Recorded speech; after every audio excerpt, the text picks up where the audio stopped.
Our third video in the series in Esther, the Book of Esther, is titled Esther Stays Accountable.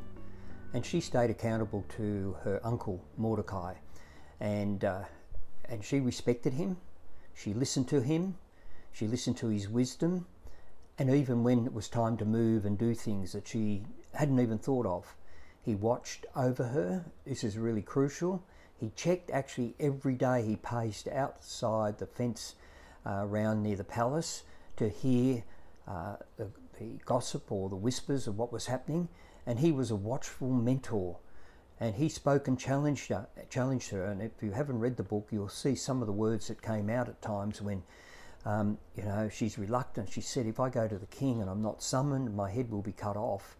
And he told her, you're the closest to him and you're in the position of authority, and you need to do something. And her words were this. He said to her, if you don't go and approach the king and get this changed, God will raise someone else up and you will not have fulfilled your calling. That's a bit of a challenge.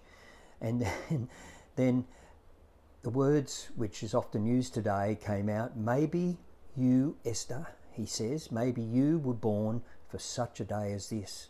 Let me challenge you. You are born for such a day as this. If you've been given a vision and a passion to help people in your church, in your ministry, to build a business, to grow a business, to help people, to manage people, even in a business sense, and even in your family as parents and leaders, you are born for such a day as this, and you need to be responsible. You can't ditch the responsibility to someone else.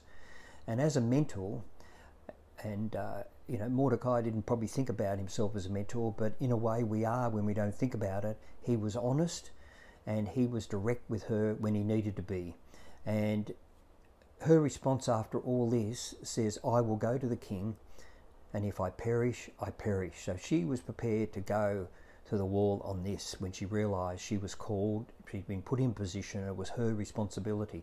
And we often want to get out of our responsibility because it's too hard or it's not convenient or for any other reasons. How committed are you to your business, your career, the people you work for, your church, your ministry?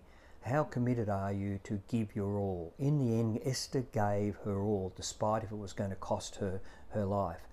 How committed are you as a mentor? Let me challenge you, mentors and consultants and counsellors. How committed are you to speak honestly, directly, with a heart of love to help that person that you're responsible for?